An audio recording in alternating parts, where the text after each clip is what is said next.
हमारी पार्टी में संगठन ही कोई नहीं। जब संगठन रहता तो हम कहीं ज्यादा इससे अच्छा कर सकते थे।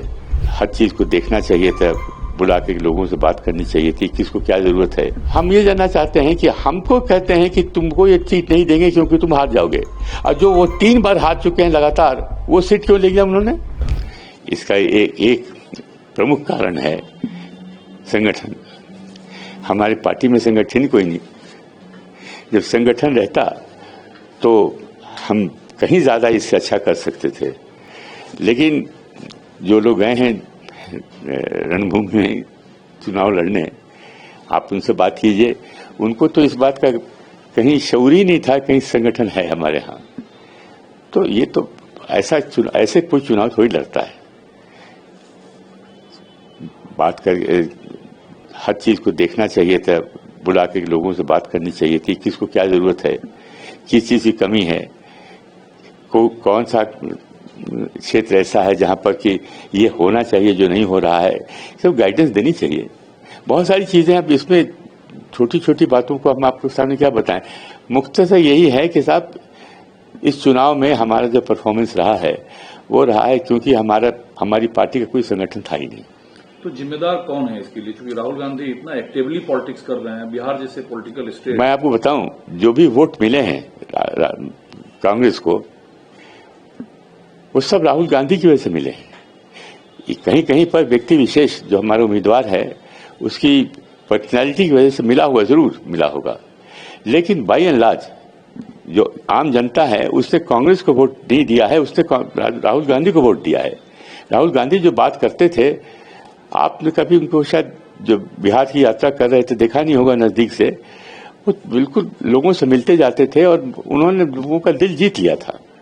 लेकिन हुआ क्या कि जो उन्होंने एक एटमॉस्फेयर बना दिया, एक माहौल बना दिया, उस माहौल को हम लोग आगे नहीं ले जा सके, उसको हम लोग एक्सप्लॉइट नहीं कर सके। और वो एक्सप्लॉइटेशन जो है वो संगठन का काम था। जब वो चले गए तो चाहिए था संगठन को ये पता करना कि इन जगहों पर गए हैं राहुल गांधी, ये बात करके गए हैं, इसका क्या असर पड़ा है। जब वो असर पड़ेगा तो हम लोग उस पर कार्रवाई करेंगे। मान लीजिए वहां पर कोई कमी रह गई है तो उस कमी को पूरा करेंगे। लेकिन अध्यक्ष राजेश राम की बात हो, सीएलपी शकील अहमद खान की बात हो, इतने लोग तो थे जो संगठन के कामकाज को देख रहे थे। तो ये सीधे तौर पर माना जाए कि इन लोगों ने बिहार में कांग्रेस संगठन को लेकर कोई चिंता की ही नहीं। ये मैं इसलिए नहीं इस पर कुछ कहूंगा क्योंकि मुझे पता नहीं है कि हमारे अध्यक्ष जी किससे किससे बात करते थे, किससे निर्देश लेते थे, किससे राय लेते थे, किसके साथ मशवरा करते थे, करते रहे होंगे। लेकिन अंततोगत्वा यही हुआ कि साहब हम लोगों को संगठन की उपस्थिति महसूस नहीं हुई। सर, सवाल ये भी उठता है कि जो आपके यहाँ के इंचार्ज थे कांग्रेस के, उन पे कई एलिगेशन लगाए। जो आपके कोर वोटर थे, जो आपके वर्कर थे, उन लोगों ने कहा कि भाई यहाँ तो टिकट बांट दिए गए, पैसे लेके बांटे गए। तो क्या ये सच्चाई है कि उसी की वजह से यह हाल हुआ?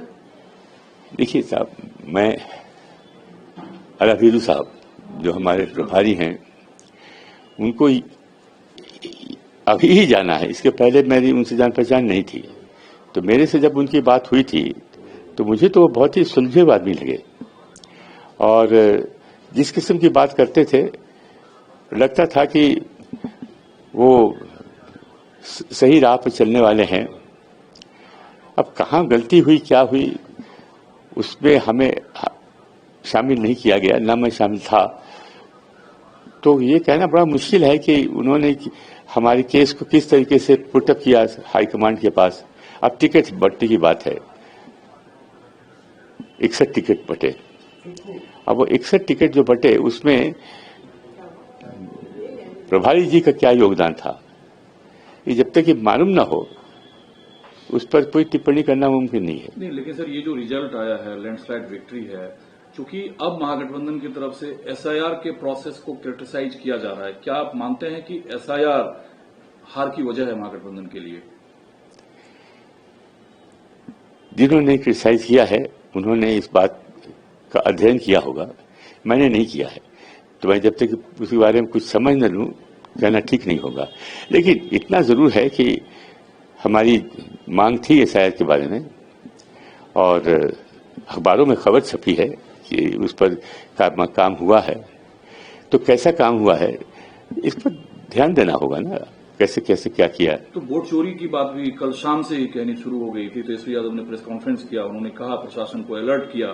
तो वोट चोरी एसआईआर पर आपने कहा आपको निजी तौर पर जानकारी नहीं है, क्या वोट चोरी का मुद्दा जो है वो कांग्रेस या फिर कांग्रेस की सहयोगी दलों के लिए कारण होता है? देखिए साहब, जो वोटर है गांव में वो ये समझ गया है कि राहुल जी ने कहा है कि वोट चोरी होता है, तो वो तब इसके दो विकल्प हो गए। एक कि वो हमको वोट दे क्योंकि राहुल जी ने कहा है, दूसरा कि राहुल जी ने कहा है तो हमको सतर्क रहना चाहिए, सजग रहना चाहिए और हम अपना वोट जो है उसकी चोरी नहीं होने देंगे।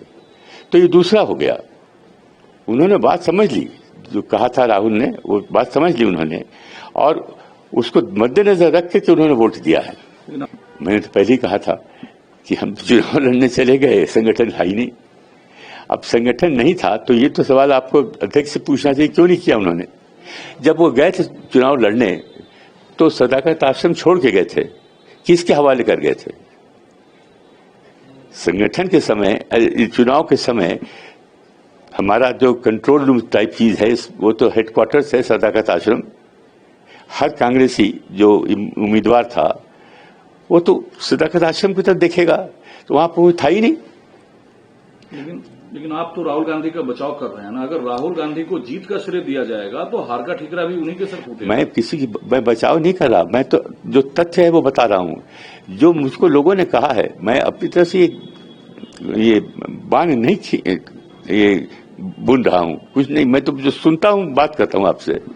बल्कि मुझे हैरत हुई कि वो लोग इतनी जोर से राहुल गांधी के बारे में बोलते हैं, कैसे उनको याद रही बातें। मैं खास करके मैं आपको मिसाल देता हूं लालगंज का, वैशाली में काफी लोग आए मिलने, काफी लोग आए। तो मैंने, ये चुनाव से पहले की बात है, तो मैंने उनसे पूछा कि क्या जी क्या हो रहा है बताइए। तो कहा कि राहुल जी की यात्रा बहुत अच्छा था, बहुत अच्छी यात्रा थी, हम लोग उनकी यात्रा से मुतासिर हुए और वो जो कहते हैं हम उससे बहुत ही प्रसन्न हैं। तो हमने कहा तो फिर, तो कहा कि हाँ उनकी बात से हम सुनते हैं और उनमें है, तथ्य है। तो अगर लोग बात कहते हैं आकर के कि राहुल गांधी अच्छे हैं, उनकी बात सुनते में अच्छा लगता है, तो हम कैसे कहते हैं कि उनकी वजह।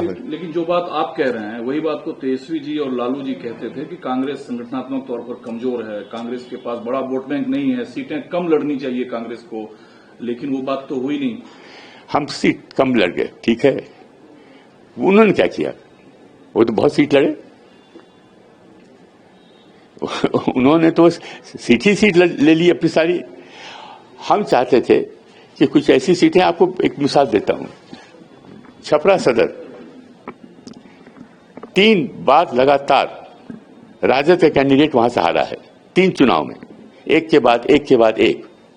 हमने कहा कि ये सीट आप हार गए हैं 3 बार, ये हमको दे दीजिए, नहीं दिया उन्होंने। और सुना ये है, अभी तो टेलीविजन पे आ रहा था, न्यूज आ रहा था, अब कंफर्म नहीं करते, लेकिन वो पीछे चल रहा था। तो मान लीजिए पीछे भी चल रहा हो तो चौथी बार होगा कि वो नहीं जीतेगा। हम ये जानना चाहते हैं कि हमको कहते हैं कि तुमको ये सीट नहीं देंगे क्योंकि तुम हार जाओगे, और जो वो 3 बार हार चुके हैं लगातार, वो सीट क्यों ले लिया उन्होंने?